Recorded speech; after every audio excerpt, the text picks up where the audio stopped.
এ হলো নেইমার, আর এই random subscriber যদি একে ফুটবলে হারাতে পারে তাহলে আমি ওকে দেব $5 লাখ। বিশ্বের অন্যতম সেরা ফুটবল প্লেয়ার নেইমার একজন ইন্টারন্যাশনাল ফুটবল সুপারস্টার, 28টা চ্যাম্পিয়নশিপের বিজেতা, একটা অলিম্পিক গোল্ড মেডেল, আর এছাড়াও ব্রাজিলের সর্বকালের সব থেকে বেশি গোলদাতা।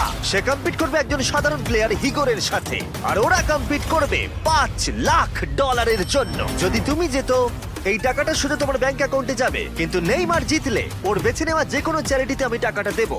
বুঝে গেছো? হ্যাঁ বুঝেছি। আমায় ক্ষমা করো, তুমি হেরে যাবে। আরে নেইমার বলছে তুমি হেরে যাবে, তোমার কি এটাই মনে হয়? না, একদমই না। ঠিক আছে, নেইমার এটা থেকে ভয় পাবে না। ওয়াও ওয়াও, ঠিক আছে। প্রতিবারের মতোই এই গেমের নিয়ম খুবই সহজ। আমরা শুরু করব একটা পেনাল্টি শুট আউট দিয়ে। দুজনে স্কোর করলে আমরা 15 পা করে পিছিয়ে যাব। ততক্ষণ আমরা এটা করে যাব যতক্ষণ না একজন স্কোর করে আর একজন মিস করে দেয়। কে প্রথমে শুরু করবে? চলো রক পেপার সিজার শুট। আমি আমি জিতে প্রথম। গেছি। তাহলে নেইমার প্রথমে। এতে পুরো চাপটা আমার উপরেই পড়বে। ইজি। ইজি। ঠিক আছে, আমরা দেখলাম দুজনেই স্কোর করলো, কিন্তু এবার আমরা 15 পা পিছিয়ে যাব। ও নেইমার এবার সিরিয়াস হচ্ছে। তোমার এবার ভয় পাওয়া উচিত, ও কিন্তু জুতোর ফিতে বাঁধলো। প্রথম 4টে শট নেইমারের মতো বিখ্যাত ফুটবলার কখনোই মিস করতে পারে না। এতক্ষণ পর্যন্ত দুজনেই খুব সহজেই মারছে। 5 নম্বর শট থেকে নেইমারের সাথে সাধারণ প্লেয়ারের পার্থক্য বোঝা যাচ্ছিল। অফিসিয়ালি দুজনের পক্ষেই চ্যালেঞ্জটা এবার কঠিন হচ্ছে। যতক্ষণ না মিস হচ্ছে ততক্ষণ আমরা পিছবো। এবার তুমি ঠিক আগে আছে? মারো। আমি আগে কোচ মারবো। চায় তুমি প্রথমে শট মারো। ঠিক আছে, মারছি। ও ও, ঠিক আছে, এটা এখনো পর্যন্ত তোমার সবথেকে বাজে শট। এবার নেইমারের পালা।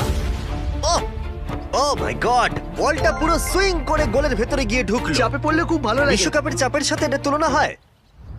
না, বিশ্বকাপে আরো বেশি চাপ। দাঁড়াও দাঁড়াও, তুমি শট মারার আগে তুমি $5 লাখ চেকটা ধরো। নিশ্চয়ই। তুমি এটা গোল করলে আর ও মিস করে দিলে এটা তোমার হয়ে যাবে। তুমি নেইমারকে হারাতে পারবে, ঠিক আছে? ভরসা রাখো। ঠিক আছে। ও না, নেইমারকে এটা গোল করতে হবে। যদি ও মিস করে তাহলে তুমি সুযোগ পাবে। মিস করো, মিস করো প্লিজ। দাঁড়াও ভাই, এদিকে একটু সরে এসো। এই গোলটা তবেই কাউন্ট করা হবে যদি এটা বারের মধ্যে লেগে গোলে ঢোকে। না ঢুকলে এটা গোল নয়। নেইমার এতটাই ভালো যে ও বলছে গোলটা তবেই কাউন্ট হবে যদি বলটা বারে লেগে গোলে ঢোকে।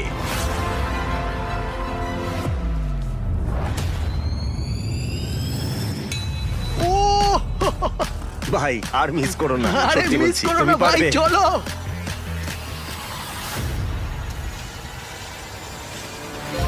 ঠিক আছে, ওর ভাগ্য ভালো যে নেইমার ওকে সুযোগ দিচ্ছে। ও নেইমার, ও অপেক্ষা করলো না। ও ও